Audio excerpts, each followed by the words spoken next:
વિસાવદરમાં ભાજપની સરકાર બનશે તો તેની અસર જેતપુરમાં પણ થશે। સાંભળીને તમને લાગતું હશે કે જૂનાગઢના વિસાવદર અને રાજકોટના જેતપુરને શું લાગે વળગે? તો આવો પ્રશ્ન ત્યારે પણ થવો જોઈતો હતો જ્યારે જેતપુરના ધારાસભ્ય જયેશ રાદડિયાને વિસાવદરની પેટા ચૂંટણી માટે પ્રભારી તરીકે પસંદ કરવામાં આવ્યા। આ વાતનો આડકતરો ઇશારો કિરીટ પટેલે કર્યો છે। શું છે સમગ્ર વિગત જાણીએ અહેવાલમાં। જય હિન્દ, BSI TV ન્યૂઝ પર આપની સાથે હું છું નિધિ ગઢવી। વિસાવદરની પેટા ચૂંટણીના પ્રચારમાં કેશુબાપાના નામનો કેટલાય દિવસથી ઉપયોગ થઈ રહ્યો છે અને હવે અન્ય દિગ્ગજ નેતા વિઠ્ઠલ રાદડિયાના નામનો ઉલ્લેખ થયો છે।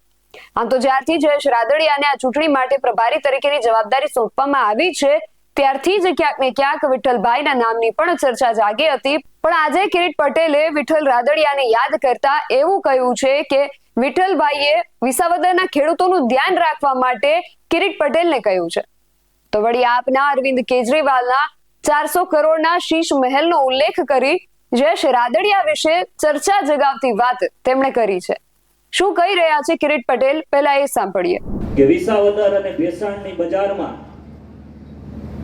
આમ આદમી પાર્ટીના 400 કરોડ રૂપિયાના શીશ મહેલમાં રહેનાર મુખ્યમંત્રી એ શોભે કે 400 દીકરીનો કન્યાદાન કરનાર જયેશ રાદડિયા શોભે।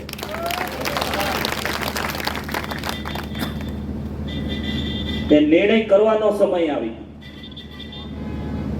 હમણાં એક ભાઈએ ઉત્સાહમાં કીધું કે મિનિસ્ટર, અરે મારે તો 800 દિવસનો ધારાસભ્ય બનવું છે અને આ જીત થકી મારે મારા ભાઈને મંત્રી બનવા જોવા છે।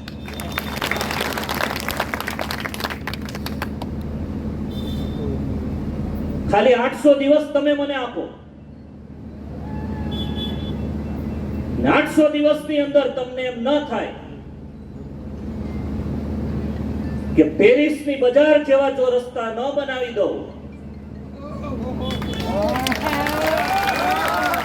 ધારાસભ્ય તરીકે લેવાને હું લાયક નથી। કિરીટ પટેલ એ પોતાના પ્રવચનમાં જયેશ રાદડિયા મંત્રી બને તેવી ઈચ્છા વ્યક્ત કરી છે। આ બધું જોઈને ગુજરાતી કહેવત યાદ આવી ગઈ કે વરને કોણ વખાણે, વરની ફૂઈ। એમ જયેશ પટેલ કિરીટ પટેલનો પ્રચાર કરવા માટે વિસાવદરમાં ગયા છે અને કિરીટ પટેલ જયેશ પટેલ મંત્રી બને એવી ઈચ્છા વ્યક્ત કરી રહ્યા છે। હવે આગળ જતા કોણ ધારાસભ્ય બને છે, કોણ મંત્રી બને છે એ તો હવે જોવું રહ્યું, પરંતુ આ વિશે તમારું શું માનવું છે અમને કમેન્ટ કરીને ચોક્કસથી જણાવજો। આવા જ વધુ અહેવાલો સાથે મળતા રહીશું। તમે મારી YouTube ચેનલને સબસ્ક્રાઇબ કરવાનું અને અમને Facebook અને Instagram પર ફોલો કરવાનું ભૂલશો નહીં। બાકી અવનવી અપડેટ્સ માટે આપ જોતા રહો BSI TV ન્યૂઝ। નમસ્કાર।